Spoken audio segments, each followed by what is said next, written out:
Bharat Ratna doctor Bhimrao Ambedkar के योगदान को जन जन तक पहुंचाने हेतु भाजपा का जन जागरण अभियान पंचतीर्थ की स्थापना और संविधान दिवस के माध्यम से बाबा साहब को समर्पित कार्यों पर केंद्रित संगोष्ठी आयोजित। आप देख रहे हैं breaking news Chakradharpur. Bharat Ratna doctor Bhimrao Ambedkar सम्मान अभियान के अंतर्गत स्थानीय स्तर पर एक संगोष्ठी का आयोजन किया गया, जिसमें विभिन्न जनप्रतिनिधियों और नेताओं ने डॉक्टर अंबेडकर के योगदान, उनके विचारों की प्रासंगिकता और वर्तमान मोदी सरकार द्वारा किए गए कार्यों पर अपने विचार रखे। संगोष्ठी में ये तथ्य उभरा कि डॉक्टर अंबेडकर को स्वतंत्र भारत में अपेक्षित सम्मान और मिलने में विलंब हुआ। ये भी रेखांकित किया गया है, उनके विचारों को समाज के एक सीमित वर्ग तक ही सीमित कर दिया गया, जिससे उनकी व्यापक दृष्टि और योगदान को वह स्थान नहीं मिल सका जिसके वे अधिकारी थे। पूर्व मुख्यमंत्री मधु कोड़ा ने अपने वक्तव्य में बताया कि भारतीय संविधान के मूल सिद्धांतों में निहित समानता और न्याय की भावना को सुदृढ़ करने की आवश्यकता आज भी बनी हुई है। उन्होंने ये भी कहा कि बीते वर्षों में कई ऐसी व्यवस्थाएं अस्तित्व में आईं जो संविधान की भावना से मेल नहीं खाती थी। वर्तमान सरकार द्वारा पंचतीर्थों की स्थापना, संविधान दिवस की मान्यता और बाबा साहब को भारत रत्न प्रदान किया जाना सकारात्मक पहल के रूप में देखा जा सकता है। पूर्व सांसद गीता कोड़ा ने कहा कि बाबा साहब के विचारों को व्यवहार में लाने की दिशा में निरंतर प्रयास की आवश्यकता है। ये देखा गया है कि अतीत में उनके विचारों को नीतिगत स्तर पर समुचित प्राथमिकता नहीं मिली।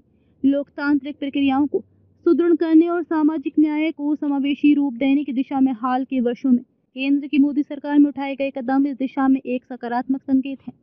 पूर्व मंत्री बंकुवर गागराई ने कहा कि संविधान द्वारा प्रदत्त समानता के अधिकार को व्यवहारिक स्तर पर पूरी तरह लागू करने के लिए ठोस कार्यनीतियों की आवश्यकता है।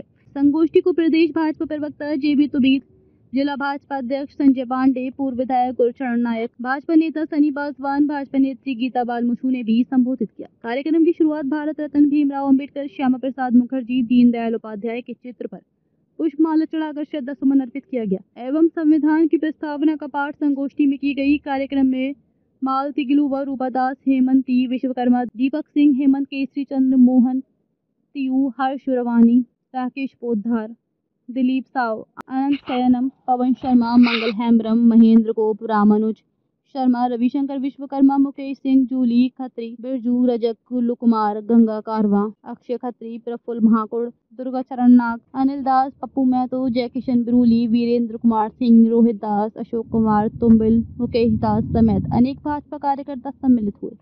कोई लुंगी पहनता है तो कोई धोती पहनता है, कोई शर्ट पैंट पहनता है, तो इस प्रकार का वेशभूषा भी भिन्न भिन्न है। हमारे देश के लोगों का वेशभूषा भी है।